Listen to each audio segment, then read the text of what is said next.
You just use the philosophy of take steps to save steps, you will really benefit in the end.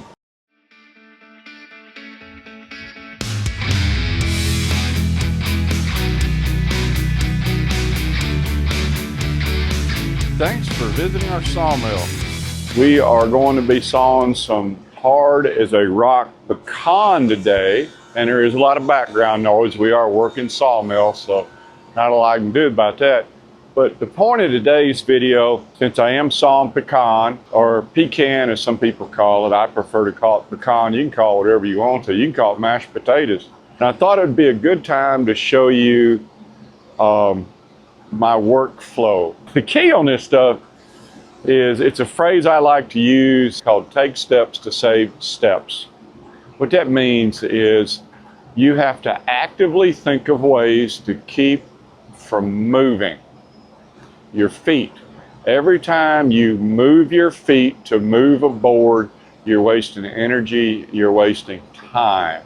Now that doesn't mean you have to buy a lot of automated equipment. What it means is you need to be using your brain, and you need to think about ways where you don't have to take steps. If I have to do something that's extra, then I'm adding steps to my day. And since I saw every day, I'm adding steps to my everyday. And before long, you're adding miles of steps. So the key is take steps to save steps. And as I'm sawing this pecan up, look how little I'm having to move. I really don't like to get more than a few feet away from the console. I want to have to walk that way because that's walking the wrong direction. I want everything to come to me, kind of like a boomerang. The stuff that I do want to see again is going to come right through here. I'm going to slide it out on this table. So I'm going to set the camera up and get a view from that side looking this direction. The idea is not necessarily how I'm sawing the log up. The idea is try to look at how little I'm moving. Oh, that's a big old log. You see that sawmill set down? I started lifting it. Yeah, babe. Boom. I think I've hit a nail.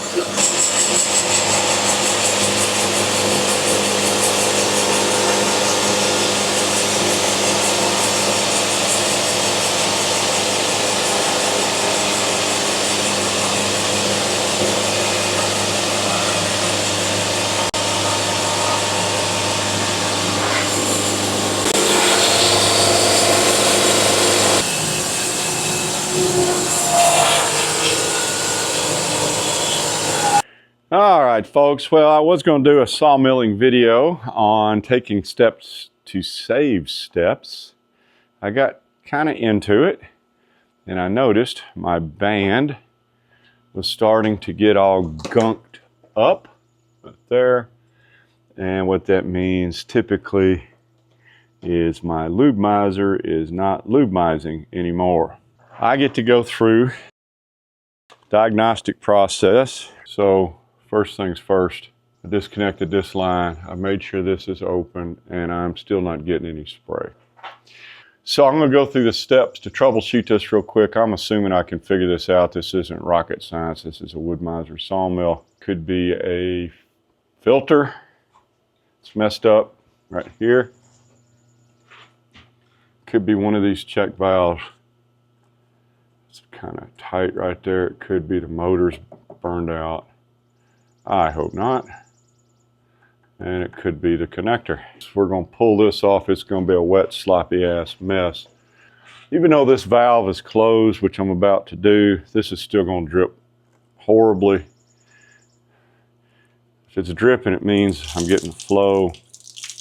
The screen is pretty clean. Yes, I am losing lubricant. I don't care, it means that it's flowing. Wash the bowl out. Screw this back on. I'm using cotton picker spindle lube. I'm glad I'm not using diesel right now. And let me go get a towel to wipe some of this crap off, and let me see if this is going to work. And I have tried this again. That wasn't the problem. Could be the pump's burned out. It could be a fuse is bad. I don't even know which fuse it is. Let's see if I'm getting power. Pull this apart. Clean that off a tad bit. Let me go get some probes.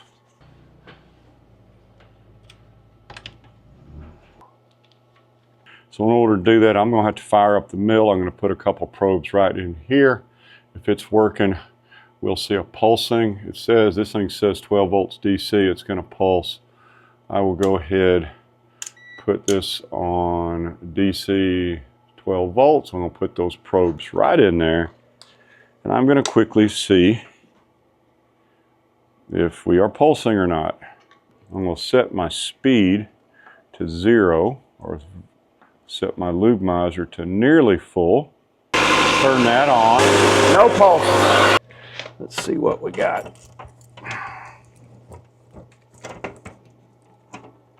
Let's see, which one's the fuse for the Lubemizer? I don't know. Hey, Woodmizer, guess what? Here's a suggestion. You see this great big empty space right here? Why don't y'all put a code for whatever one of these fuses means? I'm looking at them. I don't see any that are burned out. I don't see any that are set. It's probably a low amp fuse, probably, I would guess 5 amps, maybe 10 amps. I don't know. I don't smell any smoke. You pull out my secret weapon. It's incredible. If you ain't got one, you need to get one. It can send a voltage or a warble tone. Warble. Not making jokes because I'm a little aggravated right now. It can send a warble tone down a line, and then I can pick it up with this. I'll show you. Turn it on. I'm going to send an 80 hertz noise. I'm going to turn this guy on. Assuming you can hear that. If not, you can see the little light come on. So as I hook that wire and that wire to that plug, I don't have to trace it. I can go right into the fuse box and I can find it. As a matter of fact, this will also put a 12 volt signal down the wire. There's actually a 9. Anyway, it's going to put a voltage down the line. That will also help me check it. And in some cases, because I noticed this thing's got some LEDs on it down here, that's where it's supposed to get its signal from. If you send a voltage down that line, that thing will light up. Or it should be sending a tone, quite loud. I'm assuming you can hear that. Right there. Look, I push that right there. Quite loud, so it is running the line. So all I have to do down here, test this, test this, test this. Look, that's the line. Right there. And if you look real close, not only can I tell, so as I pull this across, guess which line it is? That one. Hear the tone? If you can't hear the tone, look, there's a light that should come on. Makes me feel better. And there's a light right there, so I am forcing current, forcing voltage. And let's pull that little guy out, because this is the one. And hopefully it's a blown fuse. Let me look at it here. Hey, look at there. If you look real close, I don't know if you can see it, it's popped. That fuse is blown. Let me tell you what, if you do any troubleshooting at all, yeah, you got to have a good multimeter. You need a wire tracer. It's that handy. All right, now, let me go see if I got any 4 amp fuses. All right, let's see what we got in the old workshop. Let's just skip right to the chase here. Let's plug this beastie back in. All right, let's fire this thing up. I should see it squirting water, or I'll see a blown fuse happen down there. Which one do you think it'll be?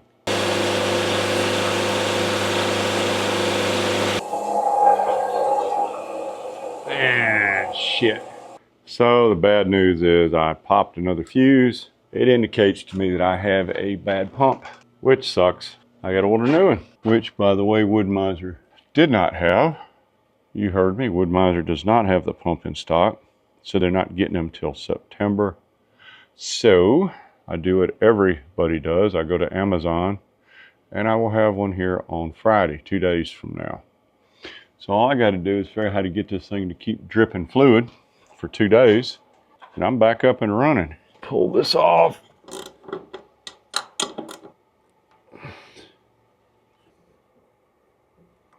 Well, this check valve that I took out keeps the fluid flowing. It's going to come through there. The check valve would stop that. The good news is it is going to siphon out, and you can see it doing that right there. And I can control it with my hand valve. Look, open up the hand valve, the stuff comes out. Close my hand valve and it stops, which means I don't actually need a pump to pump. At least in the short term, all I have to do to adjust it a little bit. I'm dripping, which is good. I gotta remember where I was. Nothing worse than butchering something up because I completely forgot about it. But either way, let's cut this thing up and get to it, because I've wasted enough time.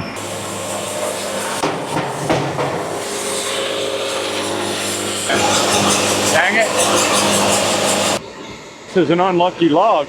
Kind of knock that tooth off. Woo! Wow.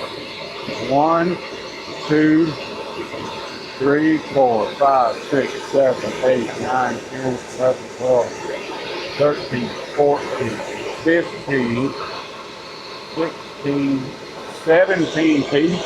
Folks in sawmill land, I can tell you one thing that ain't happening. That band ain't getting saved. A lot of things going wrong at once.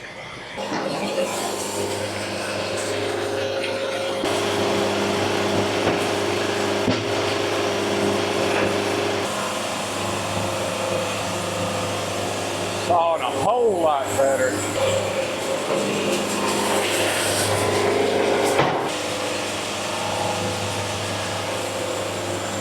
Pull these back.